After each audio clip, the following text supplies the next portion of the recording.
Welcome to Elevate. I'm your host, KAren Swain, teacher of deliberate creation, host of ATP Media, Accentuate the Positive Media, on a Sunday afternoon, evening in the States, Monday morning in Australia. As you can see, I'm Australian, and we're going to chat about the afterlife again today.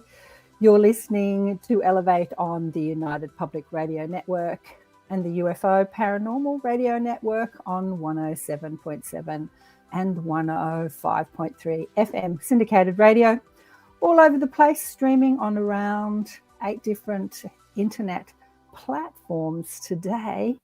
And, well, as you know, for many of you, let me get rid of this. There we go. As you know, it was exactly a week ago today, on September 10th in the United States, but it was actually September 11th here in Australia, which was interesting. Charlie Kirk left the planet. Carolann, Ida Roller and I were doing Elevate, and just before we went on live, Carolann said she's so devastated because Charlie Kirk had been killed. And I said to her, we were a messenger. Who? Who's Charlie Kirk? And I started scratching my head, and I'm like, I think I know that name. Is that Christian kid that, goes to colleges and talks to people? Didn't know much about him at all. And Carolann's, yes. So we got on and started talking about him. And I have to say, he hasn't left me ever since. He's got a lot to say. So at the time that I was talking about Charlie a week ago, I knew nothing about his message or what he said. I kind of knew that he was a conservative Christian, which doesn't really gel with my ideology, how I view the world, but doesn't mean that I disagree with him at all. But since then, I've done some research into him. But straight away, as soon as I started querying in my head, like, who is he? What does he speak about? He started coming through to me and started talking to me.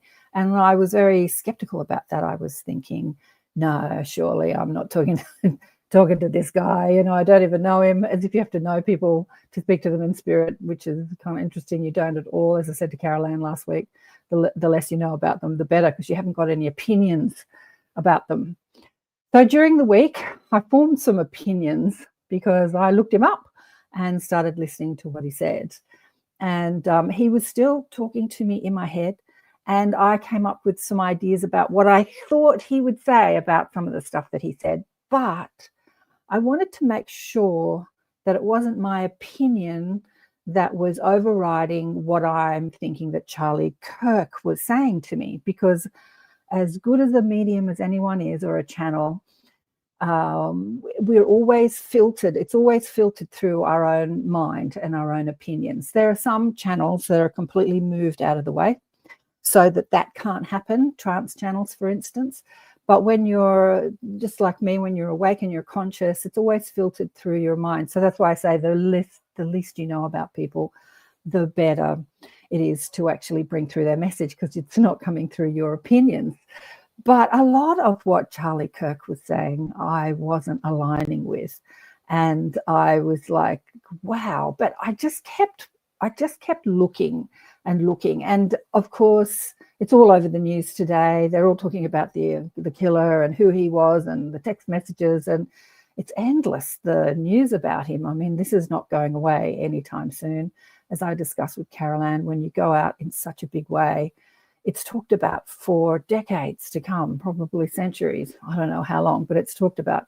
When someone is assassinated like this, it's not something, it's a newsworthy item that just doesn't go away.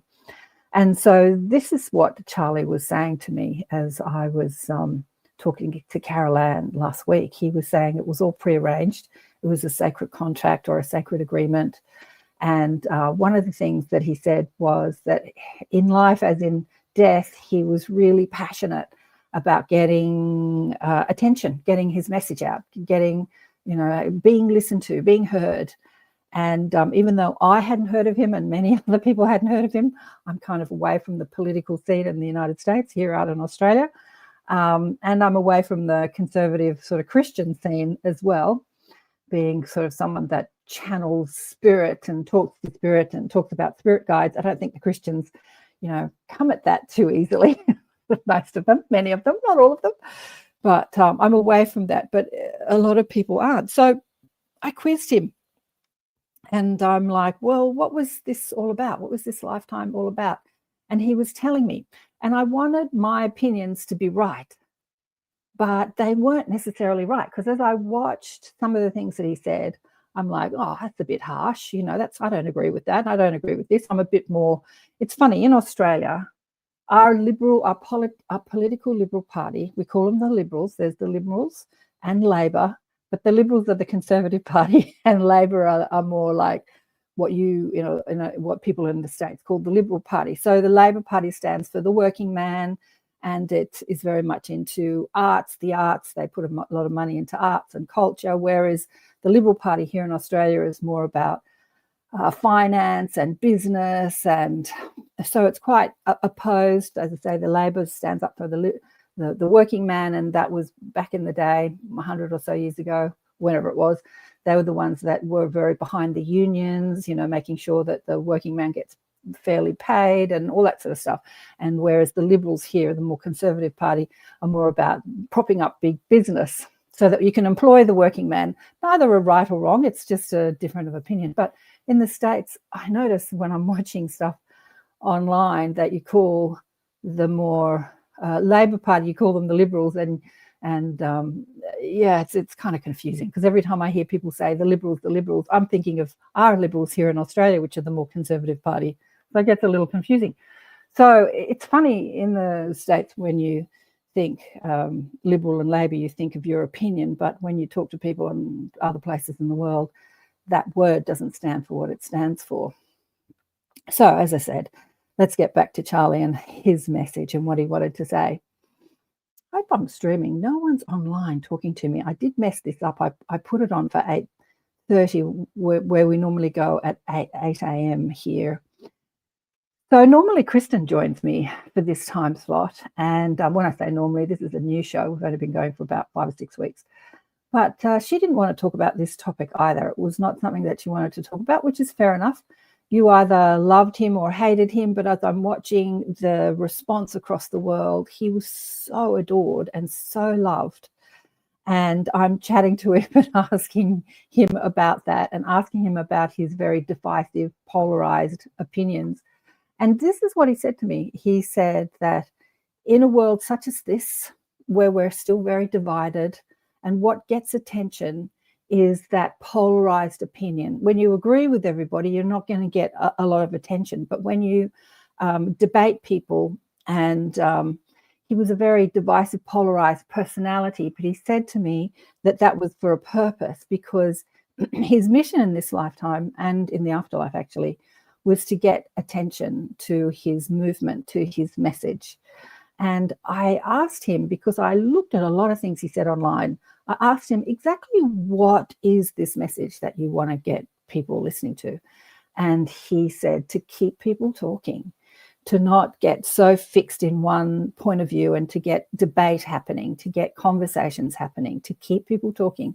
And I heard him say it online as well. He said, when you stop talking, even in a marriage, that's when the marriage breaks down. And he actually said, when you stop talking, that's when violence happens. And what's kind of ironic is that he was doing exactly that. He was debating people and talking to them when the violence happened. But as I say, he, from that other side, says that that was all orchestrated. Yeah, I'm not going to share too much about the guy that did it. If you have questions about that, you can ask me, but he's giving me information about that, but I'm not going to share too much about that today. As I said, there's no one online. Gee, I hope this is working. So that was what he wanted to do. He wanted to keep people talking and debating. And as I listened to people that knew him, the outweighing comments from people is how much he supported them and their dreams. Like, he was always bolstering people, saying, you can do this. Yep, you can do this. I'm going to support you. You can hear me. Thank you. Thank you. Oh, yeah, I can see we've got a few people online. I just was looking at the comments and there were no comments. So I thought, is this working? Because as I said, I put in the wrong time for the streaming. And then I realized 2 minutes before I went live, oh, I put it at half, because the ATP media show goes on half an hour. It goes on in Australia, it goes on at 8:30, and then the Elevate show goes on at 8 o'clock. So I had put it at 8:30 instead of 8 o'clock. So the overarching message was keep talking, keep discussing. Even when you have different points of view, talk about it. Like, why do you have that point of view? Can I find some common ground with that point of view? Because what's happening in this world is the divisiveness, the separation, is that we get fixed in our ideas, fixed in our point of view. Like, my father was very political, and he always voted for, as I said, the Conservative Party in Australia, which is called the Liberals.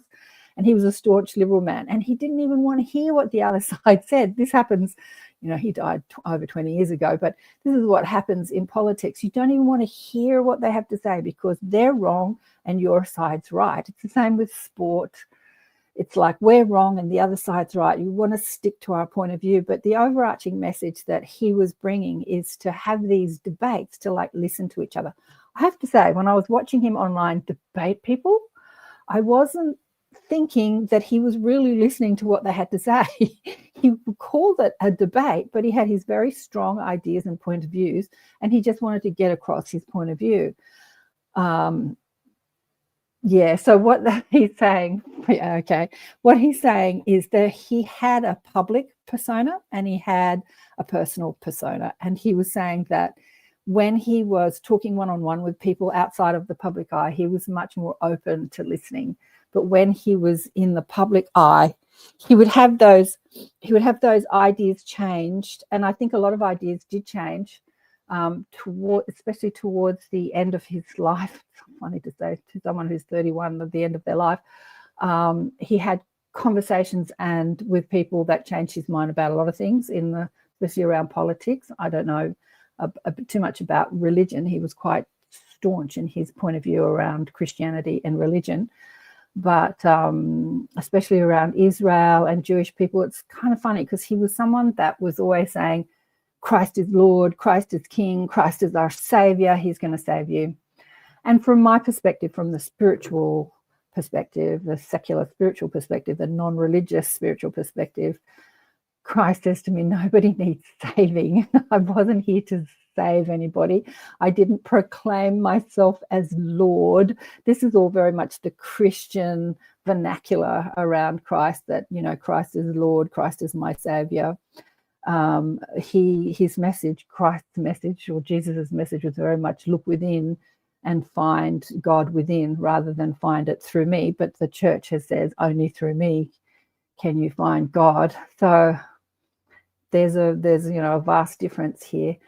But I asked him about these religious points of view in the afterlife, and he said, in politics today, in the mainstream world today, spirituality is known through the church.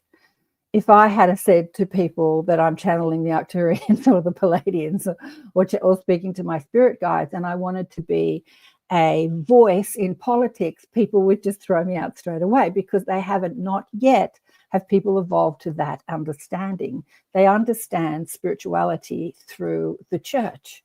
And so he was very much into spirituality, but came at it from this church perspective, this Christian perspective. So the only reason I'm doing this show today is that, as I said, he's been with me ever since last week, pestering me. I had to shoo him away at some stage. He's such a huge energy. So tuning into his energy, and I didn't even deliberately tune into his energy last week. Carolann told me about him. I had some questions. Why did this happen? And as I asked those questions, the answers came, and I thought it was my spirit guides giving me the answers. But this incredible energy came that I didn't really recognize as my spirit guides, and it was him. And then I was querying it and saying, I can't be talking to him, surely. And then my guides popped in and said, why are you questioning this? And so feeling his energy, it's just so huge. And I was thinking, like, why am I feeling the bigness of his energy? Like there's something more going on here than just a political activist, a conservative Christian that was killed. And they were showing me the ramifications of who he is and who he was. and the way that he went out and how it will impact the world. It's one of those events that is going to change the world in a huge way, a bit like Martin Luther King being shot, or, we discussed last week, Diana, or September 11. It's funny that it happened around that same time. It's an event like September 11 that's going to change our world, some for the good and some for the bad, depending how you handle trauma. As we've discussed many times on the show, when you go through trauma in your life, it's not sent to punish you. It's sent to help you grow spiritually and to have you go look within and look for the answers within. And how can I be inside this? I've spoken to so many people, especially around grief. In my book, Awakened by Death, let me plug the book. Let me go to media. Where's media? In my book, Awakened by Death, I speak about a lot about how the death experience awakens people to their spiritual transformation or their spiritual journey. And one of the guys in the book, Dave Byron, is an Australian father whose daughter was killed in the Bali bombings. And he said to me, he didn't really have a spiritual awakening. He didn't call it that. But he said to me, after years of grieving and feeling so bad every day, he just couldn't live like that. And taking his life was not an option. He just could not live with the grief. So he made a deliberate decision to think differently. And he said every time he hit a negative thought, instead of grieving the loss of his daughter, he decided to remember a good thing about her that made her laugh. And he practiced that over time. It didn't happen straight away, but he practiced thinking differently until his world became bright again and life was joyous and he was happy and cracking jokes. When I met him at the memorial, actually, and he was standing up talking about this. And I was so impressed with what he said that I had to talk to him. And then his daughter came through and asked me to connect with him, and it was really interesting. We were outside at this memorial, and when he came off stage, people were talking to him, and I didn't want to interrupt him. I thought, no, look, he's busy and he's mourning the loss of his daughter and it's a Memorial Day. I won't interrupt him. So I was turning to go home and somebody came up and grabbed my arm. This is spirit working, I do, and said, did you want to meet Dave Byron? As if they read my mind, because I guess they saw me looking at him. And I said, I did actually. And so they took me up and introduced me to him. But he made this decision through the trauma of the loss of his daughter and through the trauma of the grief that he was experiencing, the negative thoughts that constantly bombarded him day after day after day, that he couldn't live like this anymore. And he decided to change the way he thinks. So that's what trauma does. It gives us a choice. It gives us an opportunity to find the sense of something, to find the purpose in what's happened, or to keep going over the tragedy, the terrible, the thing that happened. What's John saying here? We are being told so many stories of what happened to Charlie, more than one person behind this incident. Look, John, absolutely. It's just, when you look online, I go through YouTube, just put in, Charlie Kirk on YouTube, and there's just a million sort of shows and videos come up on it, and people talking about who did it and why he did it and who was behind it and why it happened. Like, everyone's talking about it. This is what happens when we get into the logical mind. And so getting back to Charlie, funnily enough, he's not as present today as he's been all week. Now he shuts up. He's been in my head all week yakking to me. And now I'm online talking to you. No, he says he's here. He says he's here. He's willing to answer any questions that you have, he says. Okay, I've asked him a million questions, so I'm all questioned out. But keep talking, keep debating. Right, so he said, tell them what you did.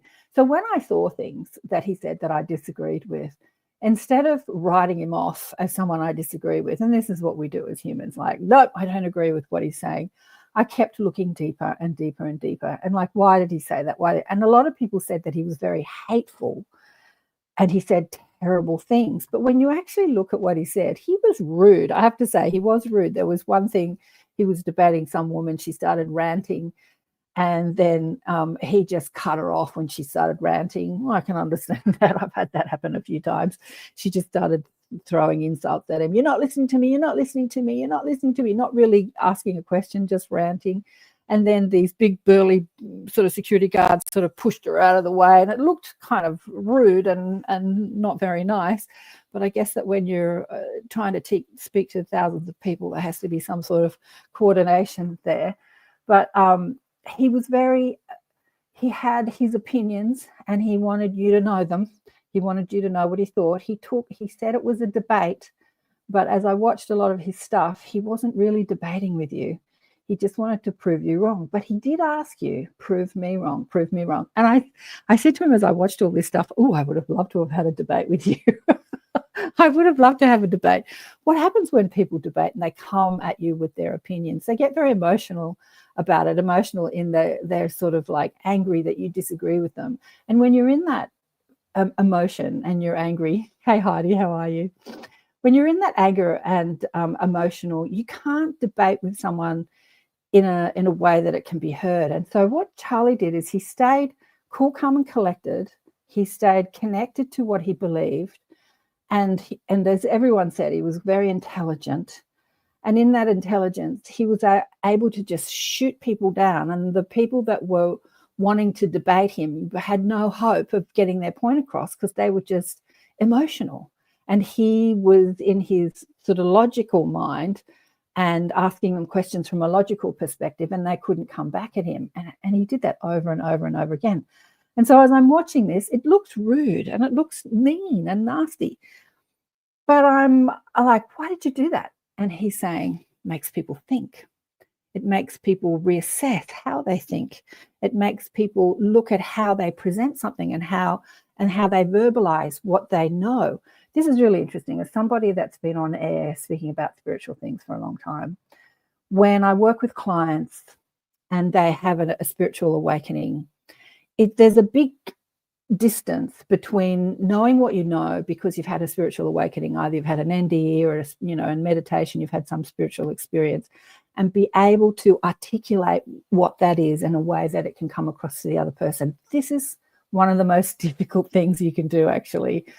You can listen to a spiritual teacher or read spiritual books, and you can, or anything really, about anything. It doesn't have to be spiritual, and you can understand it. And then when you try and explain it to somebody, you don't find the words or the vernacular to explain it in a way that you understand it as you're knowing.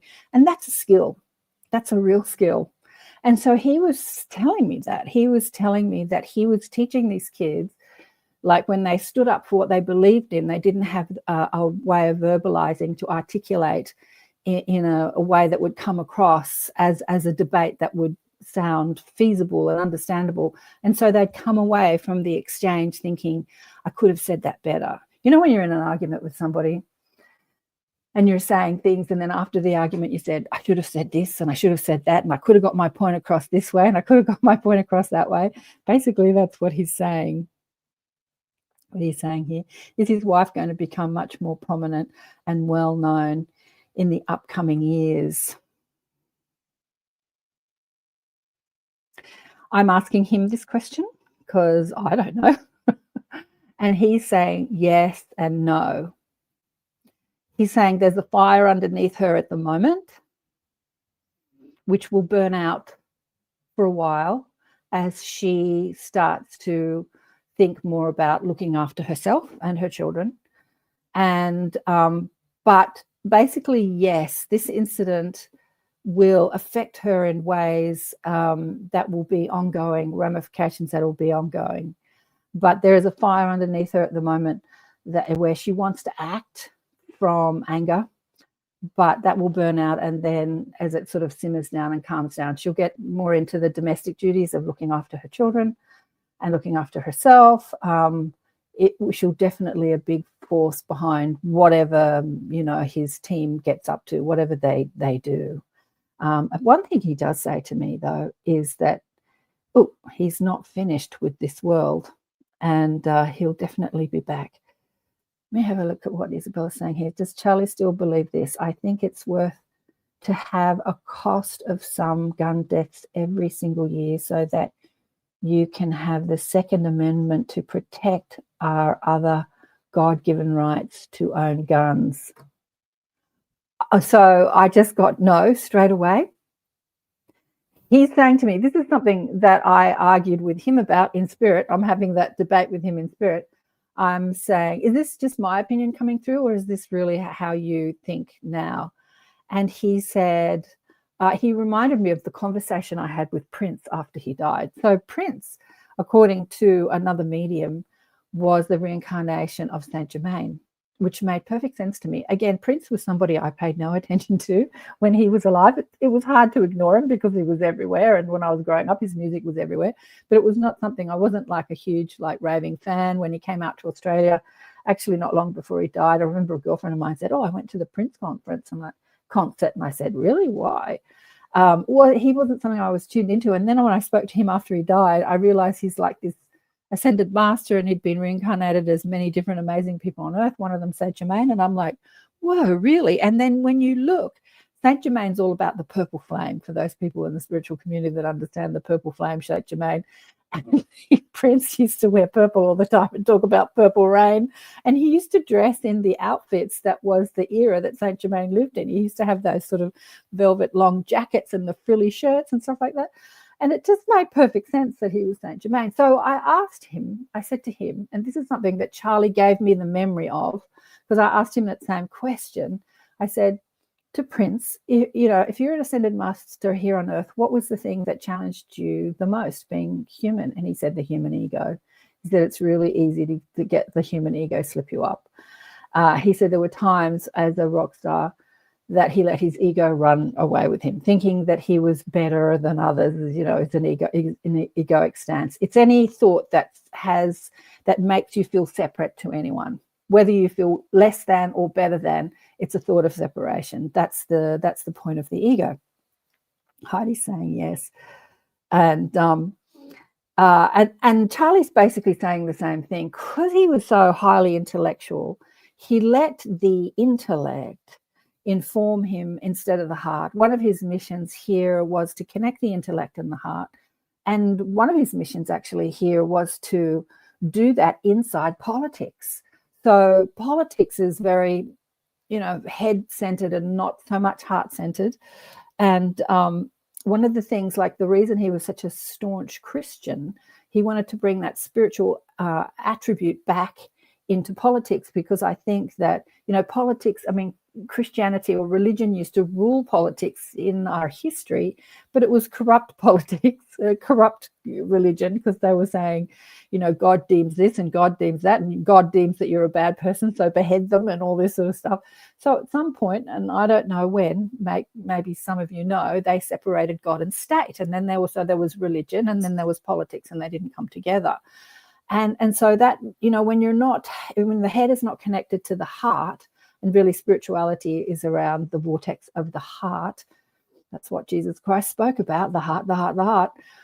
The heart informs the head instead of the head informing the heart. And so he said, just like Prince said, that he let that intellect run away with him.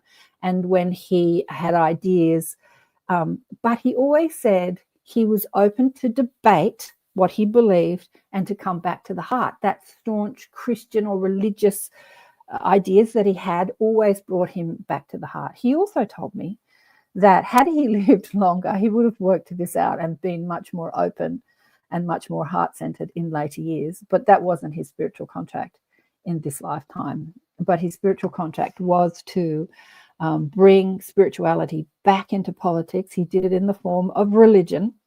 I don't speak about spirituality in the form of religion, because I sort of look at history and how religion has, tried to control people. Like I said, saying that God deems this and God deems that, making God the overlord who doles out the commandments and of right and wrong.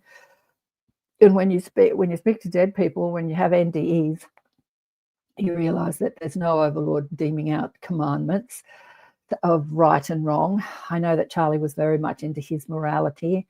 And again, I saw someone debate him on this about morality. He was saying, where does it come from? And this college student was saying, our society and this and that, our upbringing and our society and our parents' beliefs and our school's beliefs.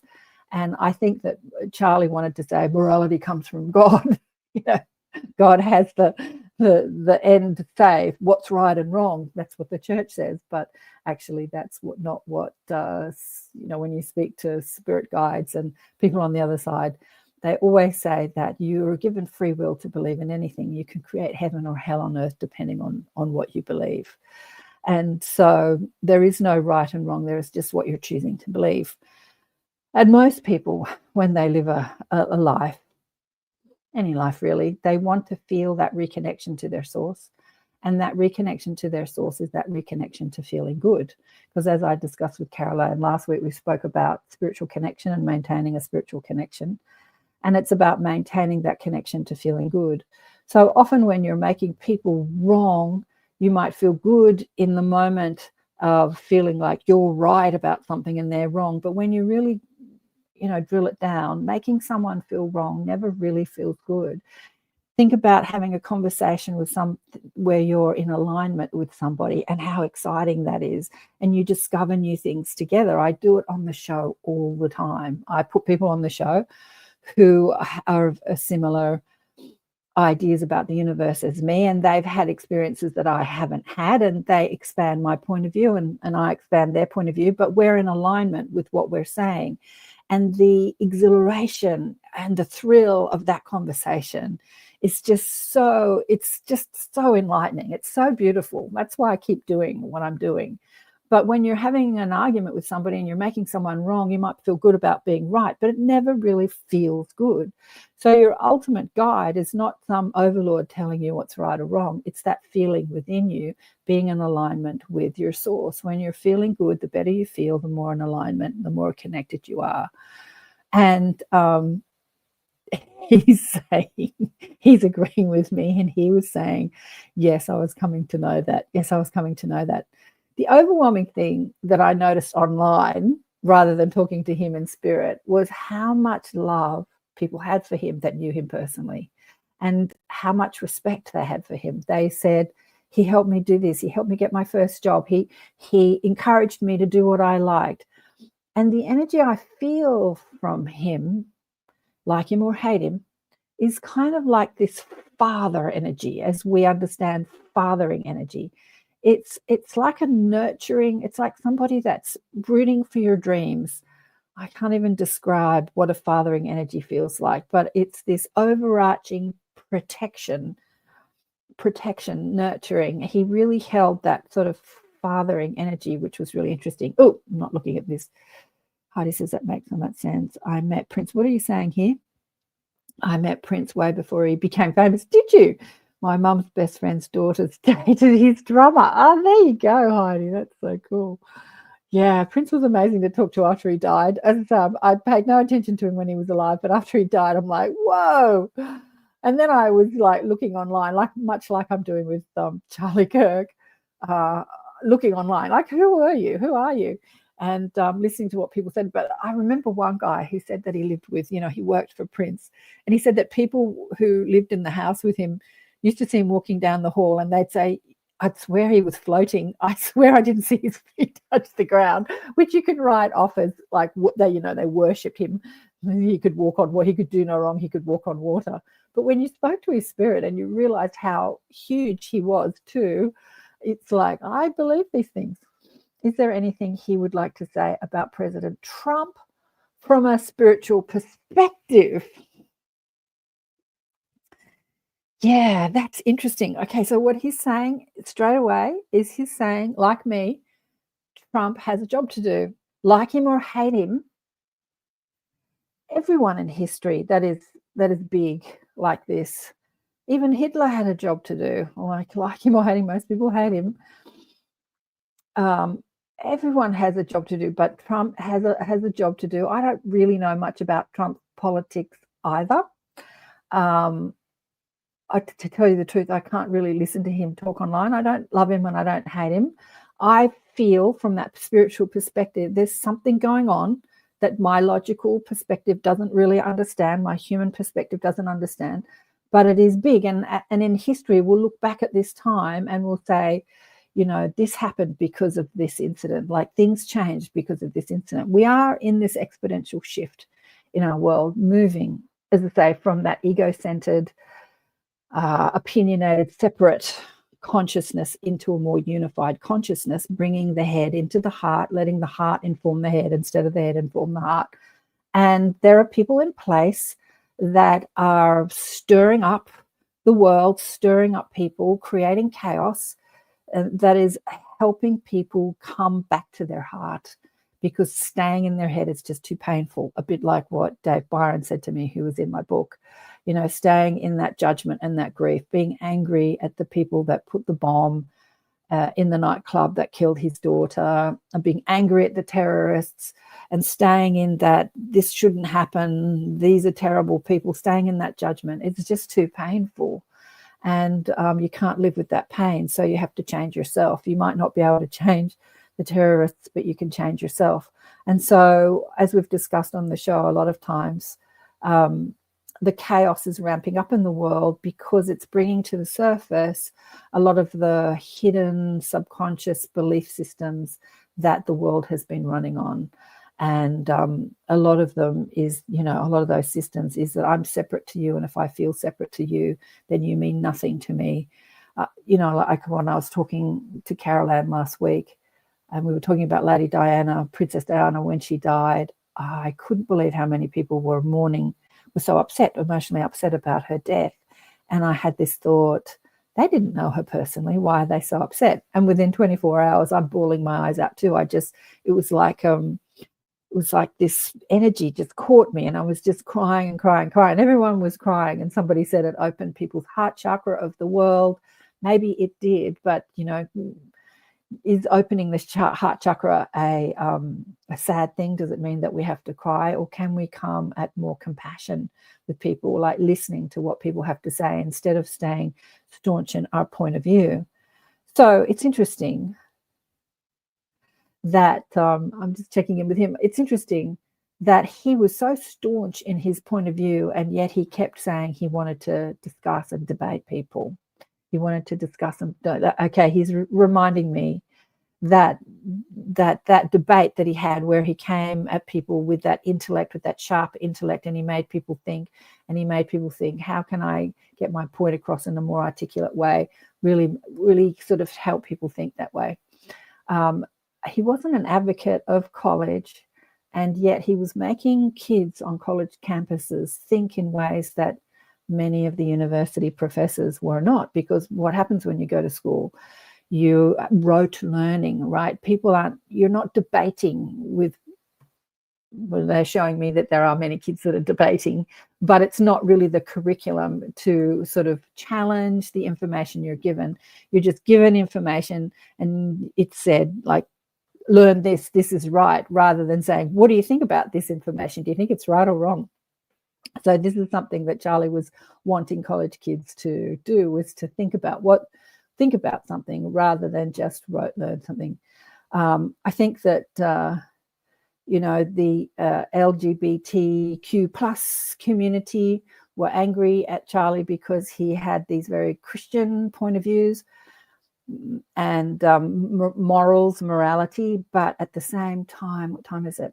At the same time, as I was looking at him online this week, I saw him not make people wrong. There were many times when people accused him of being racist, and then he would introduce one of his best mates who was a black guy and said, this is like one of my best mates. What do you mean I'm racist? And so a lot of people had a lot of opinions about him that weren't necessarily right, because they just came at it from their own point of view. Once you decide something about somebody, and then you don't want your mind to be changed because you've decided that this person doesn't agree with what I agree with, so therefore they're wrong. And again, his message in all of this was just to keep thinking, keep diving in, keep looking. And that's what I did this week when I saw things that I didn't agree with. I'm like, what else did he say? What else did he say? What else did he say?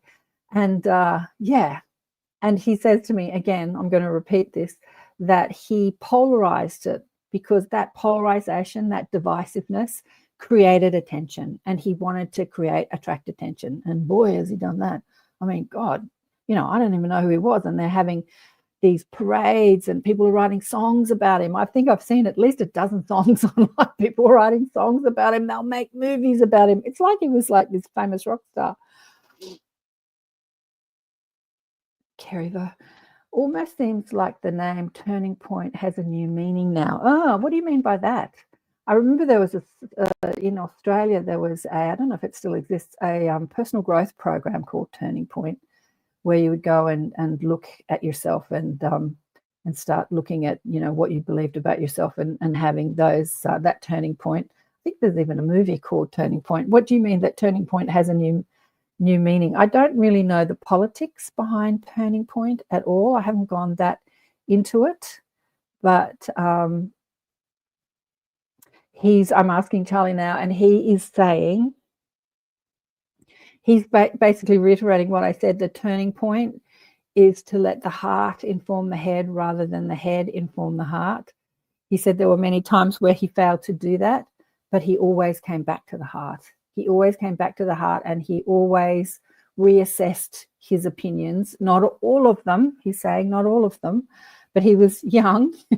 We've got a lifetime to do this. It's Charlie's nonprofit. It's called the Turning Point USA. Yeah, it's his nonprofit, but I actually don't really know what they stand for. Do you? I haven't looked about that. What he's just saying is turning people's opinions from feeling divided and separated to feeling more unified. And yet many people, when they talk about him, they say he was really a divisive figure. And because of his views, his Christian views and his political views, because he was very much on one side of the political camp, but he was willing to listen to the other side. This is something I've thought about many times. When you watch Australian politics, I don't do it too often, but I've watched it a few times. They have a thing called Question Time in the Parliament, and it's aired on the ABC, Australian Broadcasting Commission Network, ABC, same like American Broadcasting Commission. Anyway, it's aired and you can watch it. And I've watched it a couple of times, maybe half a dozen times. And all I saw were people throwing out, just insulting, like across this room, this lovely decorated room, leather seats, all that sort of thing, like in parliaments, just slinging mud at each other. You're wrong, you're wrong, you're wrong. And I just think, how can politics, how can we evolve as a civilization if politicians just want to make the other side wrong? I mean, really, when you look into the future world, what we're looking at is politics starts to dissolve in the way that it operates now.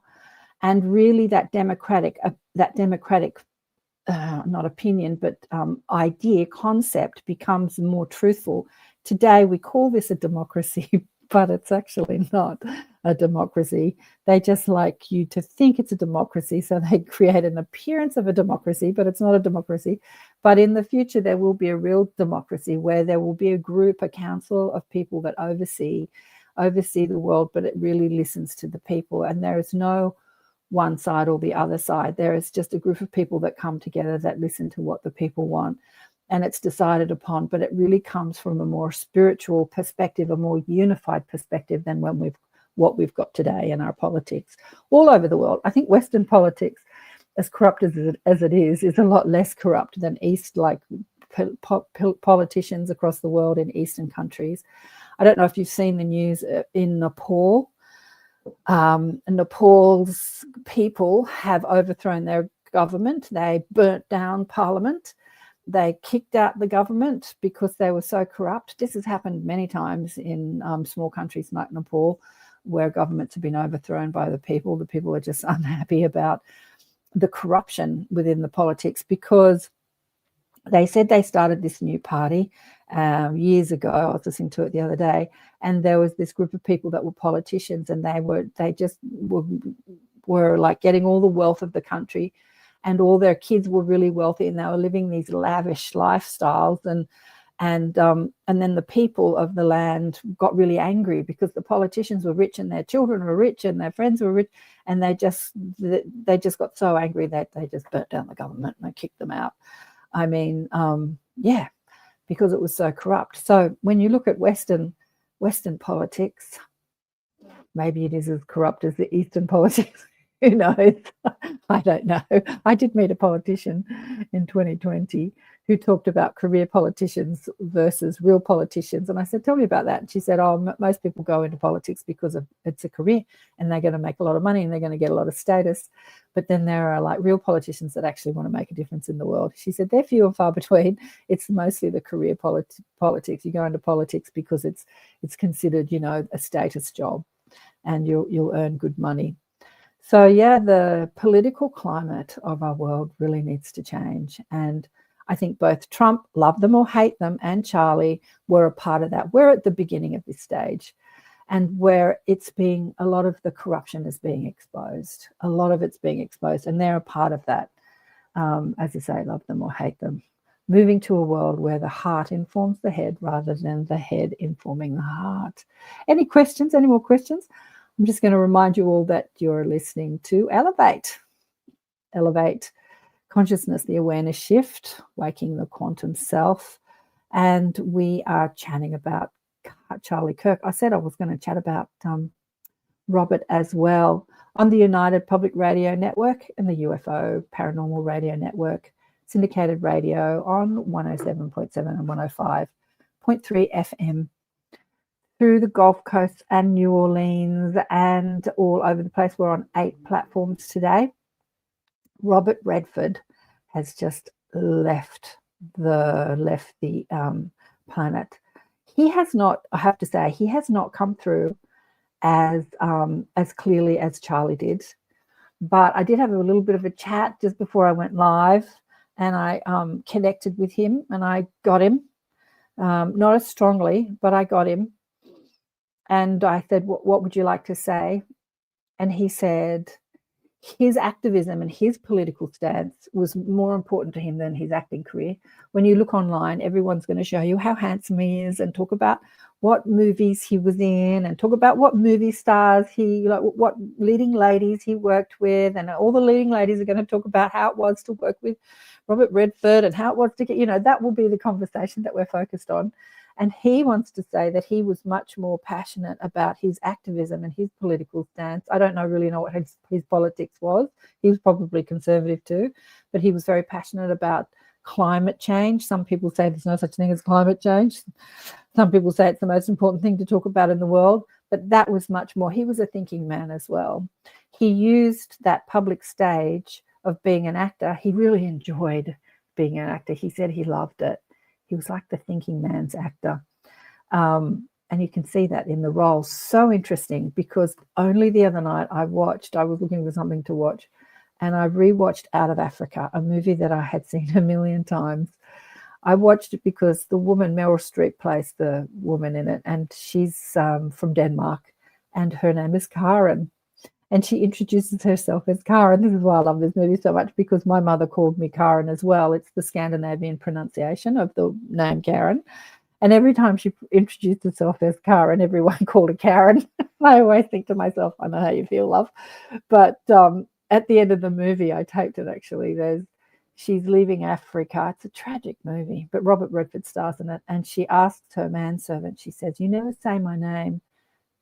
Please tell me my name, because he always called her Sabu, I think, which means mistress or something. And he said, your name is Karen. And he says it like that. And I'm like, yes, he got it right. And then she leaves. But Robert Redford was in that. And I so enjoyed watching him. I hadn't thought about Robert Redford for years and years and years.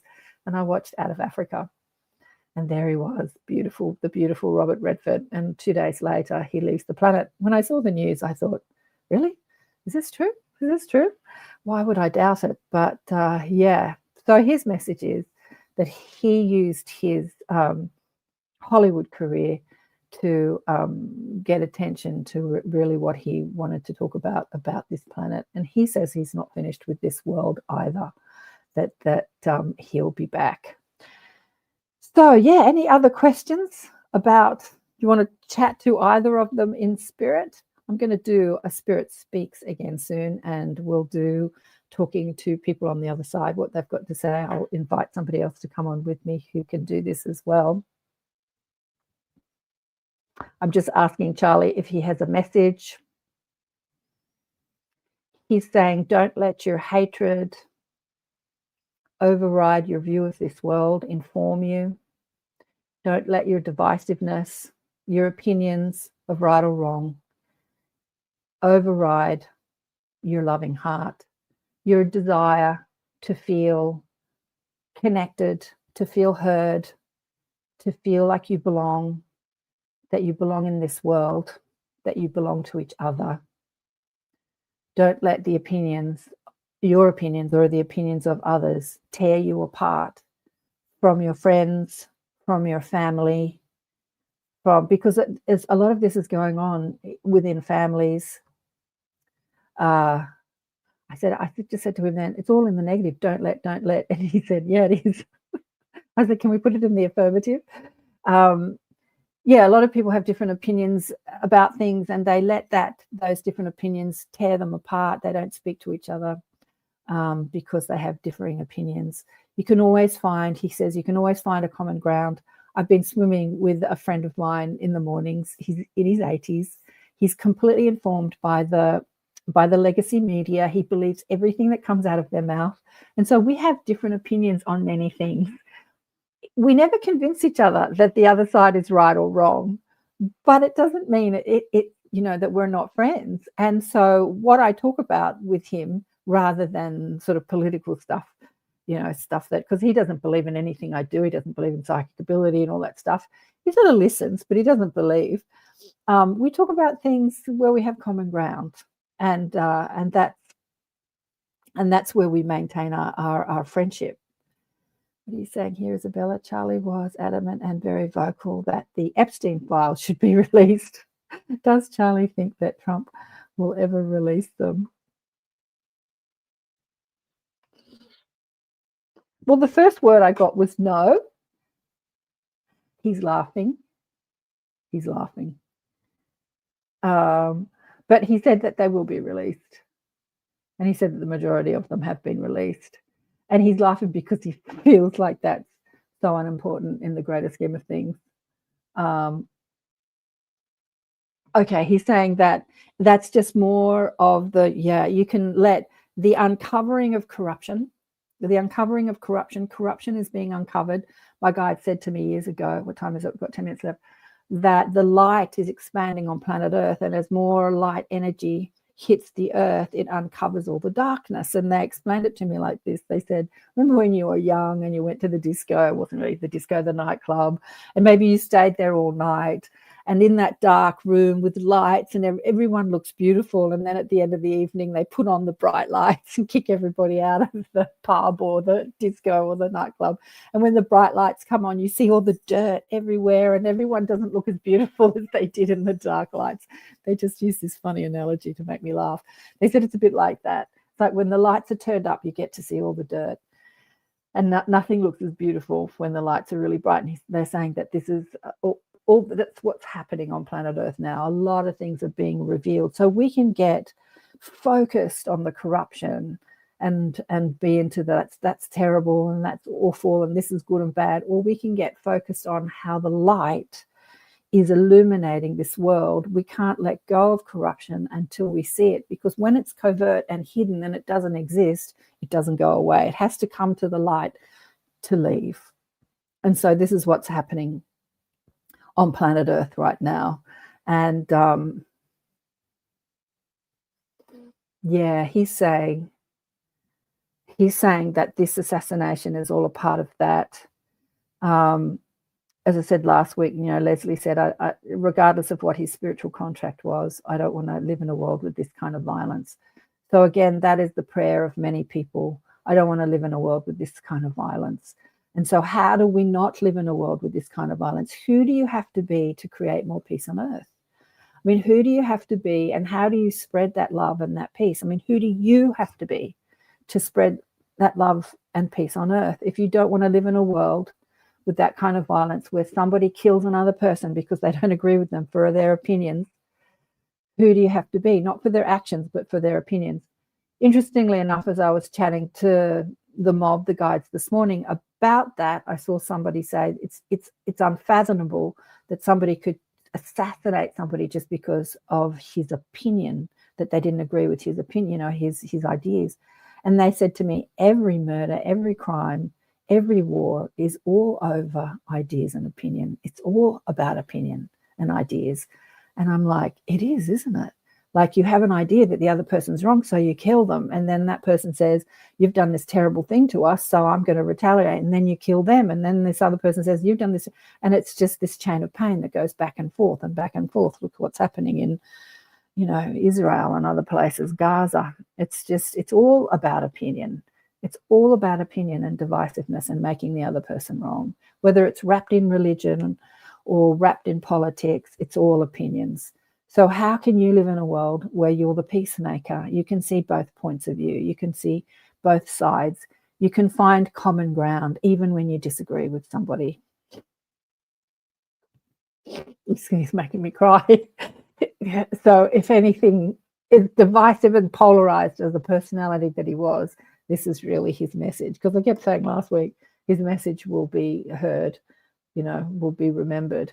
And I'm like, what is his message? What is his message? It's like, keep talking to each other, keep debating. Don't stay stuck in your point of view. Yeah. And Robert, both Charlie and Robert Redford had the same first name and died very close to one another. Yeah. Charles, I didn't know Charles was Charles Robert Redford. Geographically, just outside the city of Provo, Utah. Oh, that's interesting, isn't it? Yeah, I see that synchronicity too. He was like, Robert Redford was your thinking man's actor. He wasn't just a pretty face, as they say. He was a thinking man's actor, and he was concerned about this world. He wasn't just all about me and being famous and my accolades and my awards and how many Academy Awards I've got and how many movies I've made. He was much deeper than that. He was really concerned about, he was more global. Today in Australia is the 18th of September. We're on a 999 day. I know that it's only the 17th in the States, but 9 stands for evolution, evolving, and it stands for humanity, and it stands for change. And we've had a couple of 999s because we're in a 9 year and a 9 month on a 9 day. So on the 9th of the 9th, 2025 was the 999. Everyone was talking about the 999 portal. And today is another 999 portal. And on the 27th, it'll be another 999 portal.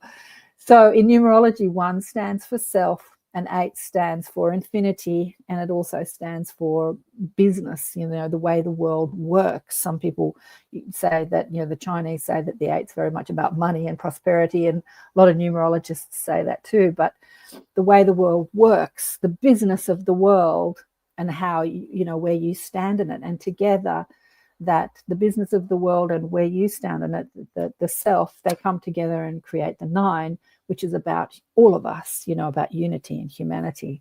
So we're on this 999 portal, and these 2 amazing thinkers, love them or hate them, have left the planet in this month of September. Yeah, that synchronicity. So the 27th is another powerful day. 2 stands for service, and 7 stands for, in numerology, spirituality. And the 2 and the 7 come together and they create the 9. So on the 27th, it's like, how do you serve humanity through your spirituality? How are you serving humanity through your spirituality? What is it? Okay, so I'm being given, what I'm saying is this, you, Charlie, they're saying there's a mob, there's a group of us here being given to ask you 2 minutes to go, to ask the people that are listening to this, both of the recording and the live, to go and find someone that you've had a disagreement with and to mend those bridges, be it with a friend or a relative or a neighbor or anyone you know, and to find a common ground. Yeah, to create that unity where you've had division. I did this years ago when I was in my 30s. I was fighting with my ex-husband, I was fighting with my brother, and I was fighting with my father. And I did this personal growth course, and it asked us to clean up all the messes that we've made in our life. Like anyone that you're not talking to, you've created that mess, regardless if you think they're wrong or you're wrong, right? And they asked us to mend that. And I did that. It was the best thing that I've ever done in my life. So this is the challenge that the spirit side is giving you. Can you create more unity in your life with those that disagree with you and that you disagree with? So somebody that's been speaking about this stuff for years, channeling, speaking to spirit guides and channeling, and talks about Sasquatch and ETs and other planets and extraterrestrials. I've had a lot of people ridicule me and judge me and call me wrong. It doesn't mean that I stopped loving them. I had these close girlfriends for many years, and about a decade ago, they just couldn't cope with me any longer, and they just decided they didn't want to speak with me. Some of them I still speak with. I bring up every now and then, and there's a lot of love still there. But we speak about common ground, time to go. We speak about family. We speak about, kids and all that sort of thing. Thank you, darling. What an amazing final message. Yeah, it is.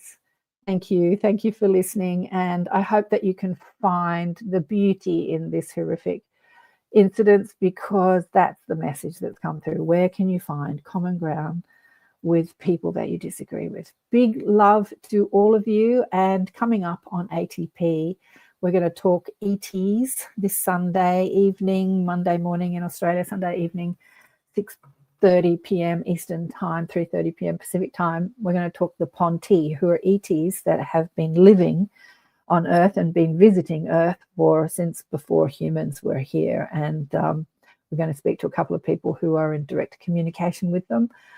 So that's coming up on ATP. Big love to all of you. Thanks for listening. Bye for now.